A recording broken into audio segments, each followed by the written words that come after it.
upgrade it and actually call it an unsportsmanlike foul kung merong violent motion na naganap. If wala naman, hindi magre-review, kunwari, binalikan nila at hindi nila natawagan, hindi magre-review or hindi magkakaroon ng review yung mga officials natin kapag hindi sila pumito at hindi nila ma-upgrade. Thank you for clarifying that, Martin. Thank you. Okay. So, second half is now underway. Uy, offensive foul called against the Heavy Bombers. It's against Barrera. So, Jace Miller getting rewarded with a start in the third quarter. Actually, yung buong pangalan niya, Jace or James Jace Miller Akiningok. Akiningok. Yun yung buong pangalan nito ni Jace Miller. Played for... Sounds expensive. Yung pangalan niya. James Jace. Galing tong US as Estrada starts off the scoring here in the second half of that fadeaway jumper. He's the first guy in double figures here. Raimundo drops it in from long distance. First three-pointer. First three-pointer for JRU. That's right. They've been trying from the outside. Their first one in 9 attempts. Jimboy. Pass is too strong for Dimaano. So balik ang bola dito sa JRU Heavy Bombers. That was a good intention and a good idea to give that pass away. Kaya lang masyadong mahaba yung galamay nung bumabantay. Ito muna yung stop and fade ni Jimboy Estrada. Pinawi agad ni Marvin Raimundo, who's been showing out for JRU. He's got 9 points. Barrera has it caught in the touch today. Miller surveys. Miller going to Jimboy. Dinidikitan ni Ramos. He's got Giab on the switch. Estrada. Wow, 3 to shoot. Wow. Nope. Panapanaan. And Dimaano hustling for that rebound. Yeah, we're seeing the physicality from our bigs. Kanina si Rafael Go. Si Ivan Panapanaan yung tumatao dito kay Nagiyab at Panapanaan, yeah? Hindi, kanina pala sa letran, si Pradelia. Si Pradelia at si Nagkabuhol. Oo. Nagkabuhol lang. 34 on. Parehas kasi Pio Aquilido. A good job sa JRU on that last possession for draining the shot clock of Letran and giving them that 4 shots sa last second. Ramos, good job in taking the contact. May chance ang umabante dito ang JRU. It's been a seesaw battle so far, both teams. Nakakatikim naman ng lamang pero walang tumatagal at hindi namamaga yung lamang, Christiana? Oo, kasi ayun na, parehas talaga silang lockdown defense. Tapos atake rin kung atake. Parehas din silang hustle sa offensive rebounds. Parehas silang hustle sa defensive rebounds. Ilang beses na nagkaroon ng unsportsmanlike fouls. Ilang beses na nagkaroon ng buhul-buhulan. Muntik pa mag-rest na yung iba. Yeah. Ganon sila kagigil manalo ngayon. Kaya nasa stop nila ang isa't isa. So it's just a matter of who is more composed, who has the better decision making in the end game, sa breaks of the game. That's right. Ramos on the second free throw, connects again. Ito na yata ang pinaka-energetic na hiyawan para sa mid-game free throw mula sa crowd ng JRU. They are ahead here, 36 to 34. Estrada, Miller for 3. Miller knocks it down. And Miller now has 10 points in the game. Credit that to Jimboy Estrada's ability to attract defense. To attract the defense kasi masyado siyang magaling sa one-on-one. So, help lahat. Sisikip naman yung depensa. Ngayon magiging open yung mga ganong klaseng tira. Mahirap na tira muna kay Gia, but he cleans up his own miss. Now, has Coach Allen found his starting point guard in Jace Miller? pwede. Pwede. Oo. Diba? Yes. Grabe ang Pwede. composure. Pwede. Alright. Now let's throw it back courtside. Tignan muna natin yung kalaw ni Quaha. Uy! Good bother and block from Patrick Ramos. And this is gonna be a foul on Letran as we go courtside now with Bianca Alejandra. Bianca. Mga kapuso, totoo naman na nothing is given and everything is earned. This is starting to become true for the building teams, the JRU Heavy Bombers. Makikita natin their intent and perseverance to prove themselves and make a name on court. Sabi pa nga ni Coach Louie Gonzalez, umatake tayo, play confidently at lumaban tayo sa depensa. As an update naman sa nangyaring fall kay Lance Benitez, he still suffered a bad fall at mayroon siyang injury sa kanyang ankle. He's still in pain and he's still struggling at nahihirapan pa siya. Kaya sabi ng assistant coaches, mahirap na, baka hindi pa siya makakabalik. And now the Rizalians are fighting with the true and blue spirit. Makikita nila ang palaban na Rizalians. Balik sa inyo, Martin and Christian. On cue ka doon, Bianca. That's Mark Barrera showing the fight and scoring via the lay-in. Lance Benitez, of course, suffered an awkward fall earlier, bad landing. At may right ankle injury siya. Thank you for that injury update. Oh, good turnaround coming from Rafael Go. If you're JRU, no, nawalan ka ng isa sa mga key players mo, it's another opportunity for all the other players to rise up. And again, they're playing it safe. Talking about JRU, it's gonna be a long season, no reason to risk it. Yeah, pilitin na bumalik siya. Barrera! Short. And here comes Estrada. Go. Will pull it back. Miller. Sarin, teka lang daw. Uses the screen. He's got Panapanaan on the switch. Bounce pass inside. Dimaano takes the contact. Miller rewarding that big guy for doing his job in sealing. Sabi nga, kapag kita mo yung buong harap ng jersey nung big man na nagsisil, kailangan ibigay mo. Kasi ibig sabihin talagang maganda yung seal niya. That's exactly what Miller did. Meantime, timeout muna tayo. It's a one-point game in favor of the Heavy Bombers. Just off to the side. 7-point lead for Mapua. Inot. Still nothing for Inot. And here comes Clint Escamis under a minute to go. Escamis zooming straight to the cup. Too easy for the MVP. Second takeaway for Tony Inot. Cometa steps into a three. Left it short, Mangubat comes away with it. Forward pass. Escamis is ahead of the pack. Medyo kumintat. Balik sa ating laban. Letran kontra JRU. And again, this is the impact guy off the bench for Coach Allen Ricardo. Jace Miller with 10 points in this game. And we take a look we're looking at rather his baskets in this game. Couple of three-pointers as well. And we're loving the composure and maturity and the decision-making so far of Miller in this game. Yes na yes dun sa decision-making. Kasi hindi ko nga nahalata na 10 points na pala siya. Oh, look at the numbers. Yeah, hindi mo halata. From the field. Oh. Wow. 10 points, 2 assists, and 1 steal in just 11 minutes of action. This means that he does his job well as a point guard. Titira lang siya pag kailangan na, or pag talagang libreng-libre na para sa kanya talaga yung tira na yun. Pero every possession, he keeps looking for the open guys. He keeps looking for the good ball movement. Na hindi mo mahahalata, hindi ko talaga nahalata na 10 points na pala siya. Take note, Christiana. Miller did not play in their game against San Sebastian.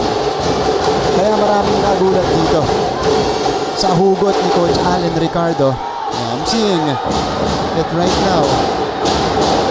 The stat sheet, no? Wala, did not play. Majority of the point guard minutes went to Montesilio and Delfino. Pero maraming career yung nalo-launch dahil sa Magic Bunot, ha? That's right. Diba? Marami. And again, Miller just embracing the opportunity given to him. Proving himself that he's worthy of a spot here in Letran. Argente knocks it down from downtown. 43-40. JRU is back in front. Miller has the basketball. High-low play. this is going to be a whistle against JRU. But look at this, Sean Argente off the pass. Argente takes care of the open look. Fancy pass pa ang pinanggalingan. Palikod pa, no? Way to be unselfish with that basketball again for JRU. Argente now with 7 points. Miller, inside pass. Rafael go off the back. Assist na naman. And Miller doing the most. Doing the most in today's game. That is the third time of the game for Jace. Panapanaan, handoff sa Montanes. Argente from the other side. Argente drained it. Hold on, we got a foul away from the ball. Teka, are they gonna count it first? If it happened at the same time, Oo nga. diba counted? Counted, dapat. Happened at the same time.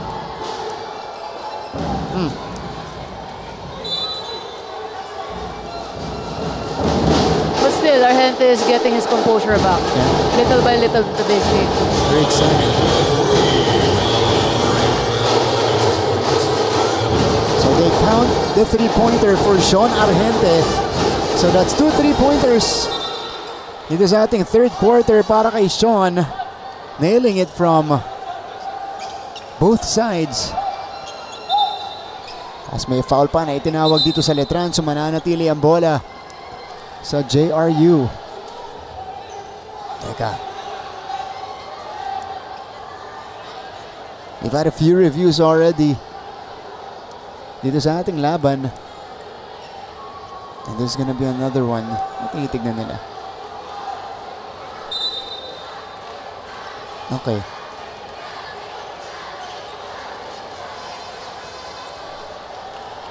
So our score indicates 46-42. So counted yung tres ni Sean Argente.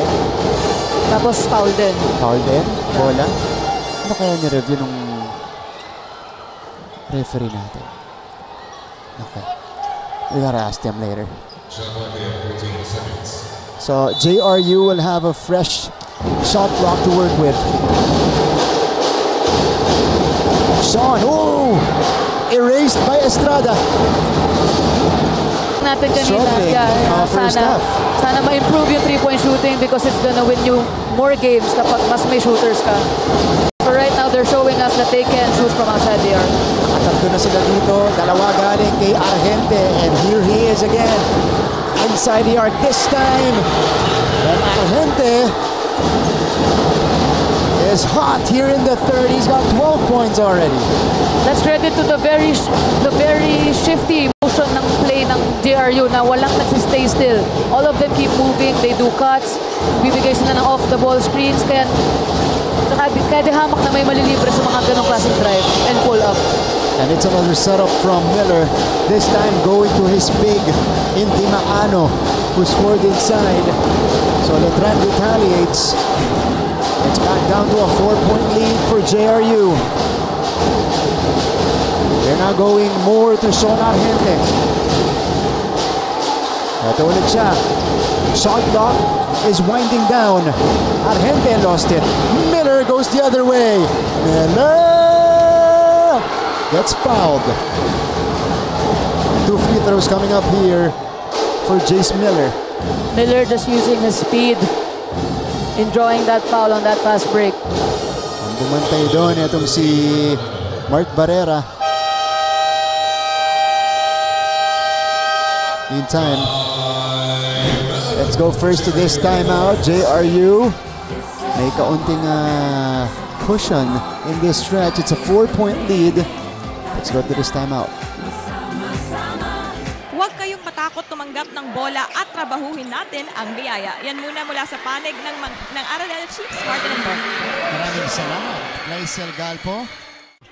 Yun na nga. Katulad nung second quarter Oo, natin. yun na nga eh. So let's see. Dapat dito umatake ang Arellano. Oh, Basti Valencia. What a fadeaway. Going downhill. That one rolls out. Arellano has a chance to inch closer.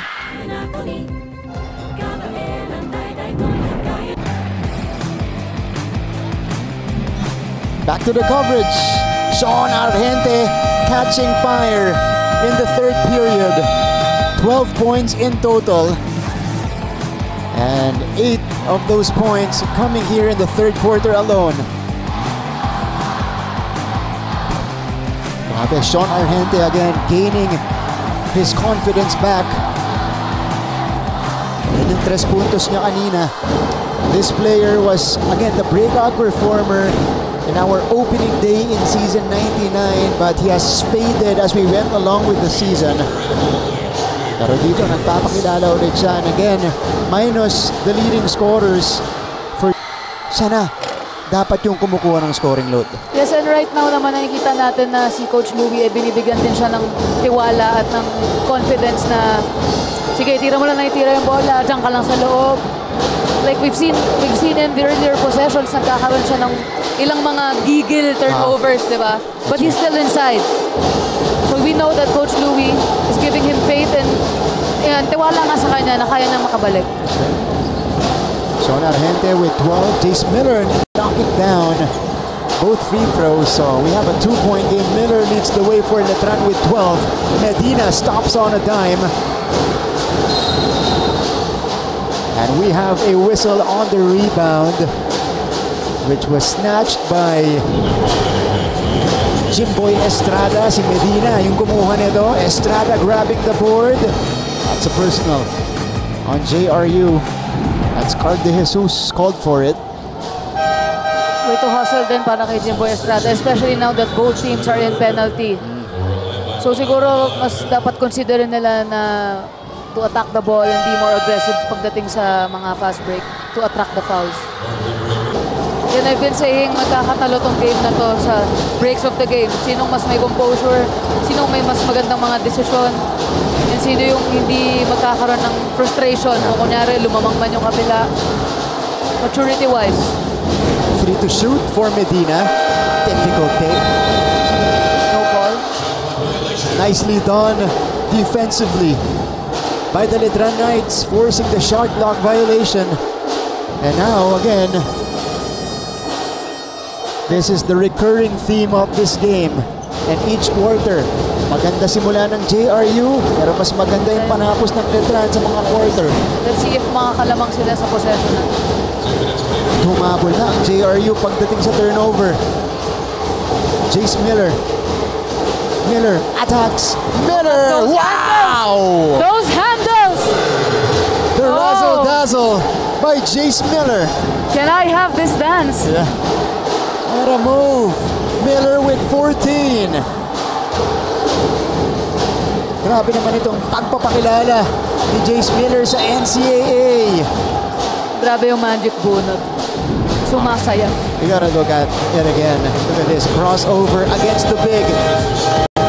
He knew that he had the speed advantage on March De Leon. And he fully took advantage. Yes, na-recognize na rin niya yung tao na nasa harapan niya. Kaya niya eh. Kaya niya. So, kanya na. 50-48. Ramos from the corner. No. Rebound for Santos. And here comes Miller. Monhe. Uy. Too strong on the lay.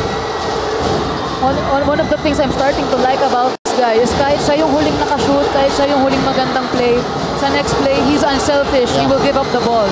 And Timano is all alone. Letran surges ahead. 52-48.